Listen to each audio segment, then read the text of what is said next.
کونی آئی land avenue پر واقع پولی clinic کے مالک ڈاکٹر احسان اللہ کو آہوں اور سسکیوں کے ساتھ نیو یارک کے علاقے لانگ آئی لینڈ کے واشنگٹن میموریل قبرستان میں سپرد خاک کر دیا گیا۔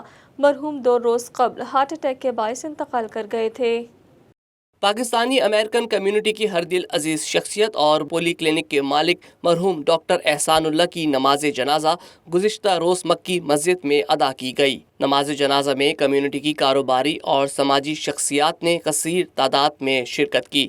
نمازیوں سے خطاب میں مسجد کے پیش امام قاری اسامہ نے قرآنی آیات کا حوالہ دیتے ہوئے بتایا کہ ہر نفس کی موت کا وقت مقرر ہے، لیکن کوئی نہیں جانتا کہ کب، کس حالت میں اور کس جگہ اس کا انتقال ہوگا۔ اس لیے ہم سب کو دنیاوی معاملات سے زیادہ اپنی آخرت کی فکر کرنی چاہیے۔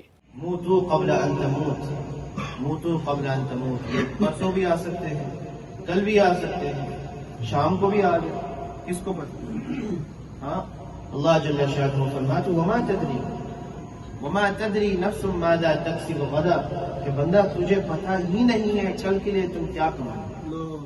نماز جنازہ کی ادائیگی کے بعد مرحوم ڈاکٹر احسان اللہ کا جسد خاکی لانگ آئی لینڈ میں واقع واشنگٹن میموریل قبرستان لے جایا گیا، جہاں آہوں اور سسکیوں کے ساتھ انہیں سپرد خاک کر دیا گیا۔ مرحوم نے ایک بیوہ اور 3 بچوں کو سوگوار چھوڑا ہے۔